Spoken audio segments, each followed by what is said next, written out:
பார்க்கலாம். வெற்றி வாய்ப்பு அப்படிங்கிறத பொறுத்தளவுக்கு சல்மான் அலி ஆகா மற்றும் சூரியகுமார் யாதவ் இந்த 2 பேர்த்துடைய ஜாதக அமைப்புமே வச்சு பார்க்கும் பொழுது 2 பேர்த்துக்குமே ரொம்ப பவர்ஃபுல்லான ஒரு ஜாதக அமைப்புங்கிறது இன்றைக்கி இருக்குது. ஏறக்குறைய வந்து பார்த்தீங்க அப்படின்னா 2 பேர்த்துக்குமே ஈக்குவலாக இருக்குது. ஆனால் நம்மளுடைய ஆருட கணிப்பு அப்படிங்கிறது வந்து என்ன சொல்லுது அப்படின்னா, எப்பயுமே நம்ம ஆருடம் 6 அப்படிங்கிற தலைப்பில் நம்ம ஒரு சில ஆருடங்களை கொடுப்போம்.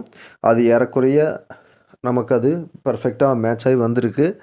வெற்றி அமைப்புகளும் ஏறக்குறைய நல்லாவே இருக்குது. ஸோ அந்த ஆருடம் 6 அப்படிங்கிற மெத்தேடு என்ன சொல்லுது அப்படின்னு பார்த்தீங்க அப்படின்னா, இந்திய அணி சேசிங் பண்ணி வின் பண்ணுறதுக்கான வாய்ப்புகள் இருக்குது.